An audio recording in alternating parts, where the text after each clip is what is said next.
నమస్తే సార్. నమస్తే. Sir India today మ్యాగజైన్‌లో YSRCP ప్రభుత్వం ఏర్పరుస్తుంది అని చెప్పేసి ఇండియా టుడే మ్యాగజైన్‌లో వచ్చింది. అండ్ ఇటు ఫోరెన్సిక్ సర్వే కూడా అలాగే చెప్తుంది. India Today latest magazine story why she vote matters దాని పేరు టైటిల్. అంటే మహిళల ఓటు ఎందుకు ఇంపార్టెన్స్ అనే టైటిల్తో మ్యాగజైన్ స్టోరీ రాశారు. ఇప్పుడు మార్కెట్లో ఉన్న ఇది నేను చదివాను అది.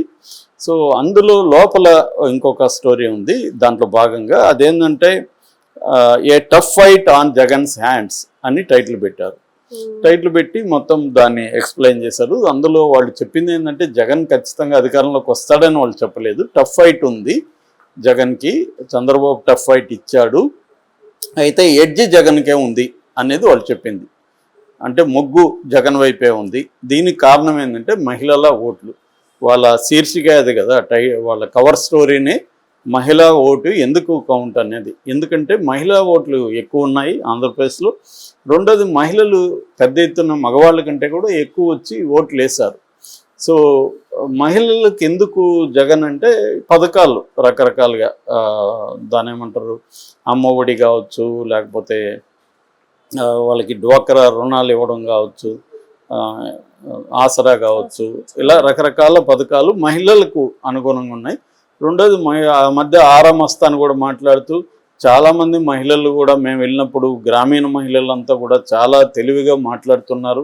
వాళ్ళు ఒకటే విషయం అడుగుతున్నారు, జగన్ 2,70,000 కోట్లు ఈ 5 ఏళ్లలో మాకు ఇచ్చాడు, మరి ఈ 2,70,000 కోట్లు చంద్రబాబు పీరియడ్లో ఎందుకు ఇవ్వలేకపోయారు, ఏమైనాయి ఆ డబ్బులు అంటే వాళ్ళు తినేశారు, జగన్ తినకుండా మాకు ఈ డబ్బులు ఇచ్చాడు.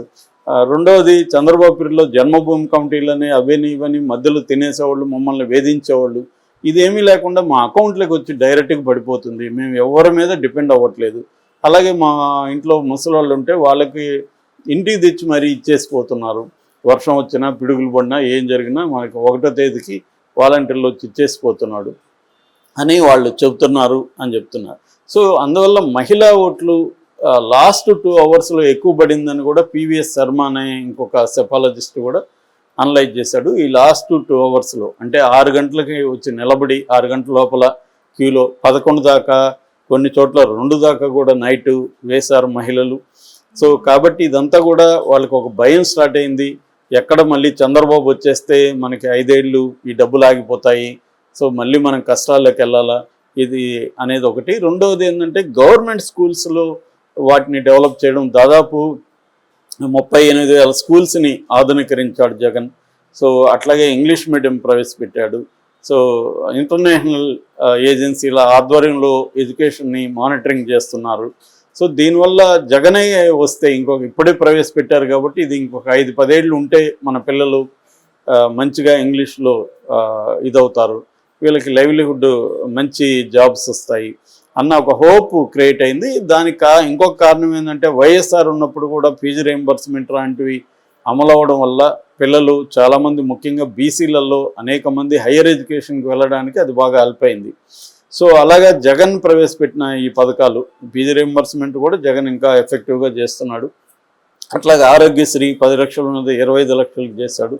ఇలాగా అనేక పథకాలు జగన్ చెప్పినట్టుగా మ్యాక్సిమం చేశాడు. కొన్ని జాబ్ క్యాలెండర్లో ఫెయిల్ అయి ఉండొచ్చు, తర్వాత మద్య నిషేధంలో ఫెయిల్ అయి ఉండొచ్చు, ఇట్లాంటి కొన్ని ఫెయిల్యూర్స్ కనిపించినా కూడా మేజర్గా జగన్ చేశాడు కాబట్టి మనకు హెల్ప్ అయింది. అంటే చాలా ఫ్యామిలీస్కి సంవత్సరానికి 1,00,000 నుంచి 2 లక్షల వరకు కూడా ఆ ఫ్యామిలీలో ఉన్న కంపోజిషన్ బట్టి అందిన వ్యవహారాలు ఉంటాయి. అంటే రైతులు ఉంటారు, అదే ఫ్యామిలీలో రైతు భరోసా పడుతుంది, అదే ఫ్యామిలీలో ఉమెన్ ఉంటారు, పిల్లలు ఉంటారు, వాళ్ళకి పడుతుంది, ముసలి వాళ్ళు ఉంటారు, వాళ్ళకి పెన్షన్ పడుతుంది. ఇలాగ అన్నీ కలిపితే మినిమం 1,00,000 నుంచి 2 లక్షల వరకు కూడా వాళ్ళు ఎవరో ఒకరు ఆటో నడిపితే ఆటోకి 10,000 ఎంత పడుతుంది, ఆటో మిత్ర, ఇలాగ అన్నీ కలిపితే ఇవి అందాయి.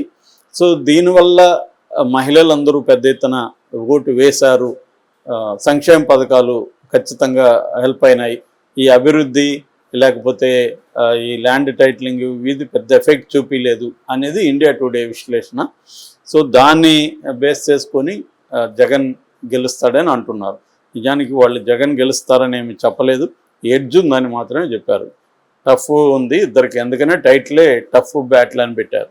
టైటిల్ అలా పెట్టడంలోనే ఉద్దేశం జగన్కి అనుకూలంగా. అదే రివర్స్లో పెట్టి ఉండొచ్చు కదా, చంద్రబాబు టైట్ బ్యాటిల్ అని చంద్రబాబు హ్యాండ్ అని పెట్టి ఉండొచ్చుగా, అట్టెందుకు పెట్టలేదు. జగన్ది పెట్టారంటే జగన్కి టఫే కానీ జగన్ వస్తాడనే అర్థం దాంట్లో ఉంది. ఒకవేళ చంద్రబాబు టైట్ ఉన్నా కూడా చంద్రబాబు వస్తాడు అనుకుంటే ఆ టైటిల్ అట్లా పెట్టేవాళ్ళు కదా వాళ్ళు అనేది వీళ్ళు విశ్లేషిస్తున్నారు. సో అది. రెండవది సోషియో పొలిటికల్ సంస్థ ఒకటి, సోషియో పొలిటికల్ రీసెర్చ్ సంస్థ ఒకటి ఉంది. ఆ సంస్థ డాక్టర్ బాలా అంట ఆయన పేరు. ఆయన లిగో కన్సల్టెన్సీ అనే దాన్ని నడుపుతున్నారు. ఆయన సోషల్ పొలిటికల్ ఇంజనీర్ అని కూడా ఆయన రాసుకున్నారు. సో ఆయన ఆధ్వర్యంలో ఫోరెన్సిక్ ఎలక్షన్ సర్వే అనేది ఒకటి కండక్ట్ చేశారు. ఇది ఎగ్జిట్ పోల్స్ అనే వాళ్ళు అనౌన్స్ చేశారు. మామూలుగా అయితే ఇది అనఫిషియల్గా సర్క్యులేట్ అవుతుంది, ఎందుకంటే ఎగ్జిట్ పోల్స్ అనేవి జూన్ 1వ తేదీ 6:30 తర్వాత మాత్రమే అనౌన్స్ చేయాలని ఎలక్షన్ కమిషన్ చెప్పింది. అంతకుముందు చేస్తే ఇట్ ఈజ్ ఎ క్రైమ్. అందుకని ఈ మధ్య ఏం చేస్తున్నారంటే ఎగ్జిట్ పోల్స్ను కూడా ప్రైవేట్ సర్క్యులేషన్లో పెట్టేస్తున్నారు. అడిగితే మాకు సంబంధం లేదు, మేము చేయలేదని చెప్తున్నారు. అలాగా ఇప్పుడు ఈ సర్వే వచ్చింది. ఈ సర్వేలో ఏముందంటే వైసీపీ 112 సీట్లు కంఫర్టబుల్ గెలుచుకుంటుంది. మ్యాక్సిమం 143 వరకు రావచ్చు. తెలుగుదేశం కూటమి 32 కంఫర్టబుల్గా గెలుచుకుంటుంది, 63 వరకు రావచ్చు. అంటే ఇక్కడ అర్థమైందంటే వైసీపీ 112, తెలుగుదేశం కూటమి 32, ఒక 31 సీట్లో మాత్రం టైట్ కాంటెస్ట్ ఉంటుంది, కీన్ కాంటెస్ట్ ఉంటుంది. ఈ 31 వైసీపీ అకౌంట్లో పడితే 143 అవుతాయి, 31 కూటమి అకౌంట్లో పడితే 63 అవుతాయి. సో మ్యాక్సిమం అంతా అంటే క్లియర్గా వైసీపీ అధికారంలోకి వస్తుందని ఈ సర్వే చెప్తుంది. సో ఇది projection of exit polls survey తప్ప ఎగ్జిట్ పోల్ కాదు అని కూడా వీళ్ళు డిస్క్లైమర్ కూడా పెట్టారు. అంటే ఎగ్జిట్ పోల్స్కి ఒక ప్రొజెక్షన్ లాగా అనేది. సో ఇదంతా ఏంటంటే ఎలక్షన్ అయిపోయినాక ఎవరు అధికారంలోకి వస్తారన్న టెన్షన్ ఆంధ్రప్రదేశ్లో ఉంది. దీనికి ఒకానొక కారణం ఏంటంటే బెట్టింగ్ కావాలంటే ఎవరు వస్తారని తెలియాలి. అట్లాంటి వాళ్ళు కూడా ఇలాంటి సర్వేలు ఇప్పుడు బయట ఫ్లోట్ చేస్తున్నారు. అంటే బెట్టింగ్ తెలుగుదేశం కూటమి వస్తుందని ఎవరన్నా కాశారనుకో, రివర్స్లో వైసీపీ వస్తుందని బెట్టింగ్లు చేస్తే ఆపోజిట్లో వాళ్ళు ఎక్కువ డబ్బులు కాస్తే వీళ్ళకి డబ్బులు వస్తుంది. ఇలాగ రకరకాల టాక్టిక్స్తో బెట్టింగ్ రాయలు రంగంలోకి దిగి ఈ సర్వేలను కూడా రంగంలోకి దింపారు. సో మేబీ దాని ప్రభావం మాకు తెలియదు. ఇతనైతే క్లెయిమ్ చేసుకున్నాడు, ఫోన్ నెంబర్ ఇచ్చారు, అన్నీ ఉంది. మరి కాకపోతే ఇతను ఎగ్జిట్ పోల్స్ కాదని అంటున్నాడు. ఎవరైనా కూడా అలా అనాల్సింది, వేరే మార్గం లేదు. కానీ ఇది సర్క్యులేట్ అవుతుంది, ప్రైవేట్ సర్క్యులేషన్. సో ఈ రెండు ఇటు ఇండియా టుడే జగన్కి ఫేవర్గా చెప్పింది, ఇటు ఈ ఫోరెన్సిక్ పొలిటికల్ సర్వే కూడా జగన్ని అధికారంలోకి వస్తాను. ఇండియా టుడే ఏమో క్లియర్ టర్మ్స్లో చెప్పలేదు కానీ మొగ్గు జగన్కు ఉందని చెప్పింది. వీళ్ళైతే క్లియర్ టర్మ్స్లోనే 112 మినిమం వస్తాయని చెప్తున్నారు. కాబట్టి 112 అంటే కంఫర్టబుల్ మెజార్టీ, 88 మ్యాజిక్ ఫిగర్ కాబట్టి 112 అంటే కంఫర్టబుల్ మెజార్టీ. ఇంకా హై ఎండ్ వాళ్ళు 143 వరకు కూడా చెప్తున్నారు.